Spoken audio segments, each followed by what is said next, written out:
Hello student, आज की class में हम पढ़ेंगे federalism chapter second civics class 10th। Federalism है क्या? फेडरलिज्म आपका पावर का डिवीजन बिटवीन लेवल। फेडरलिज्म एक कॉन्स्टिट्यूशन प्रोविजन है जो हमारे कॉन्स्टिट्यूशन में इसको लिखा हुआ है।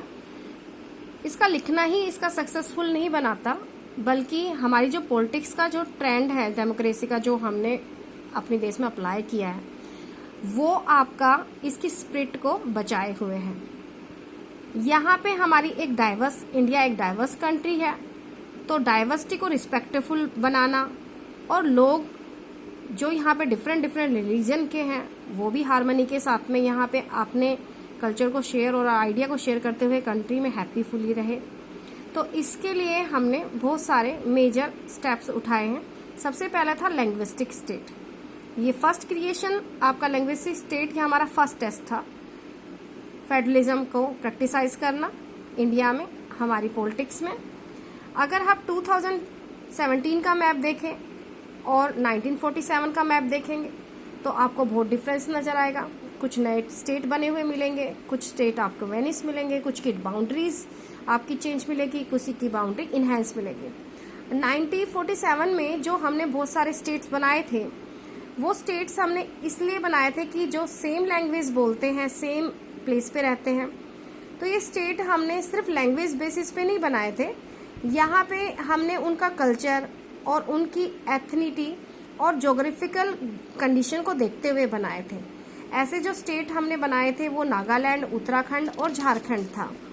यहाँ पे जब हमने देखा कि मे बी लोग ज़्यादा डिमांड करने लग जाए लैंग्वेज बेसिस पे अपने स्टेट को बनाने में, तो हमारे लीडर डर गए। तो उन्होंने ये जो फेडरलिज्म था ये एडमिनिस्ट्रेशन के ऊपर डिपेंड कर दिया कि India is a bigger unit है, तो उसको अच्छी तरीके से प्रोस्पेरस तरीके से और एडमिनिस्ट्रेशन को इजियर चलाने के लिए ये जरूरी है।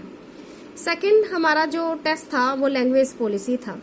फेडरलिज्म में जो हमारे कॉन्स्टिट्यूशन में जो 21 लैंग्वेज है, साथ में हिंदी, ये स्टूल लैंग्वेज के नाम से रिटर्न है कॉन्स्टिट्यूशन में। यहाँ पे हमारे इंडिया में 40% हिंदी बोली जाती है, जिसको हम मदर टंग बोलते हैं, और इसको ऑफिशियल लैंग्वेज बनाया गया। यहाँ पे सेंट्रल गवर्नमेंट की कोई भी आपने पोजीशन अगर लेनी है, उसका एग्जामिनेशन, तो आप किसी भी लैंग्वेज में आप एग्जामिनेशन दे सकते हो। हर स्टेट का अपना स्टेट लैंग्वेज होती है, तो उसी के कंसर्न में आपके जो गवर्नमेंट है वर्क करती है। श्रीलंका में जैसे हमने देखा, सिन्हली थे, इन्होंने सिन्हला लैंग्वेज को ज्यादा प्रेफरेंस दी, जो उनके कंट्री में एक सिविल वॉर को लेके आए। ऐसे ही सेम कंडीशन इंडिया में बनी 1965 में, जब इंग्लिश को फॉरबिडन कर दिया फॉर ऑफिशियल पर्पज यूज। तो तमिलनाडु एक ऐसा फर्स्ट स्टेट था जिन्होंने इसके खिलाफ सुप्रीम कोर्ट में गए। तो हमारी गवर्नमेंट ने फ्लेक्सिबिलिटी दिखाते हुए हिंदी के साथ में अंग्रेजी को भी, यानी इंग्लिश को भी ऑफिशियल लैंग्वेज माना। इसका ये मतलब था कि हमारे देश में सभी लोग हार्मनी के साथ में रहे, हम किसी भी तरीके से डाइवर्सिटी को हर्ट ना करें। यहाँ पे हम सेम श्रीलंका वाली सिचुएशन नहीं लेके आना चाहते थे, उस सिचुएशन को अवॉइड करना चाहते थे। हमारा थर्ड है सेंटर स्टेट रिलेशनशिप। हमें पता है कि जैसे सेंट्रल गवर्नमेंट है आपकी, फेडरल स्ट्रक्चर में आपकी जो स्टेट गवर्नमेंट है वो सेंट्रल गवर्नमेंट से बिल्कुल इंडिपेंडेंट होती है। वो अपने डे टू डे फंक्शन अपने अकॉर्डिंग करती है, उसको सेंट्रल गवर्नमेंट से कोई भी डिसीजन या कोई भी अपने डे टू डे मैटर में लेने की कोई जरूरत नहीं है। तो यहाँ पे अगर हम देखें, जैसे कोई रूलिंग पार्टी आपकी सेंटर में है, तो उसकी जो गवर्नमेंट है वो स्टेट में होती है, तो एक आपका कंडीशन बन जाती है कि स्टेट उसकी पावर को ओवर रूल्ड करने लग जाता है।